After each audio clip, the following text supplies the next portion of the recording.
So, welcome back. It's Dr. Teague, this collaboration with KiKi. So today we're going to talk about something that is quite difficult to talk about from our perspective. As medical practitioners, we haven't been right by you as patients.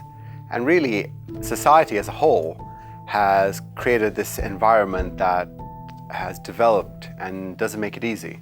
So what I'm really talking about is, antibiotics. So we've gotten into this habit that antibiotics are a quick fix. I'm sick, I get some tablets, I get better, I can move on with my life. And the reason I talk about society is, one, because through the media, movies, TV program, that concept or that idea keeps going on. It's reinforced, people keep experiencing and showing that.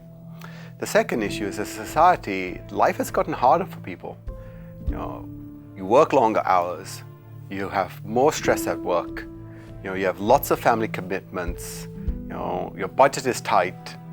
All these stresses make it difficult for you to take some time to yourself to relax. Take some time to heal, something we normally would have done when we were younger, or your parents' generation was younger. You're sick, relax. Stay in bed, drink some water, have some soup, you'll get better, right? Because we will get better.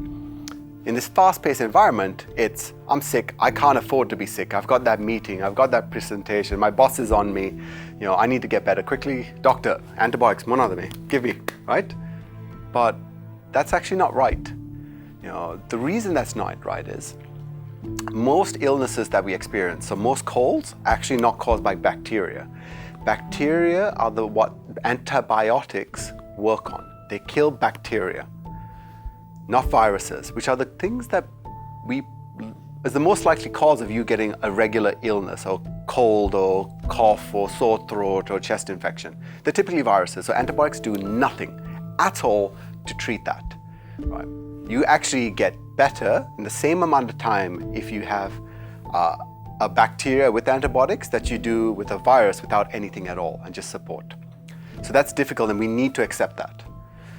The second thing is, antibiotics are a resource.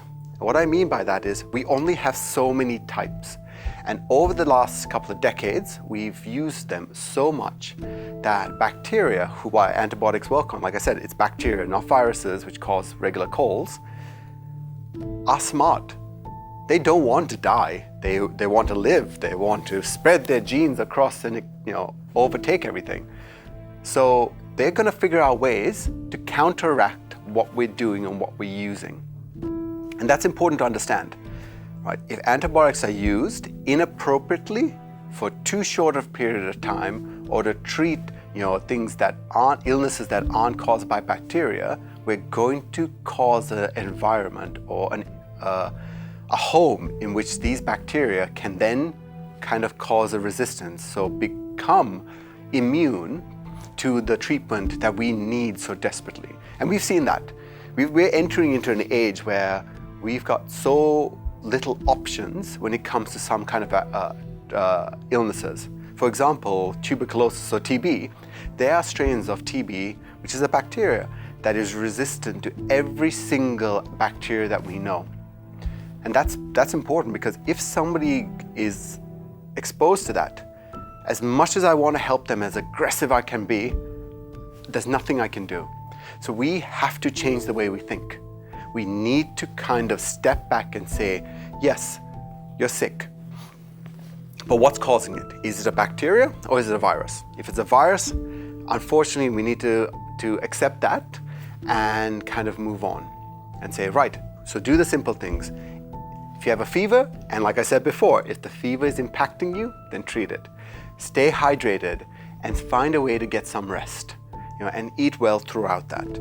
If it is a bacteria, then the other question is, do we have to treat it?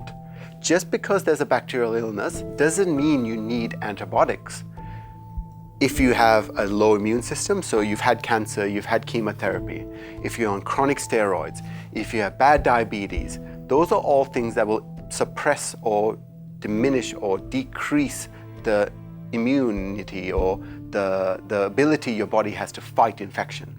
So in those people, I have a lower threshold in treating something with antibiotics if I think it's a bacterial illness. But if somebody's young, they're healthy, they have a good diet, they're otherwise okay, and the infection is mild, I understand it's terrible, but I tend not to, and that's important and something we have to accept, because by doing that, I'm ensuring that people who have more severe infections have a fighting chance with support from antibiotics, down the track, because we are getting into this point where we may not have any antibiotics at all.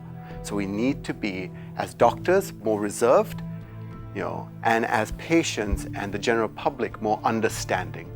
So together with us and you, we can do a good job to try and make our future better. So it's Dr. Teague, until next time.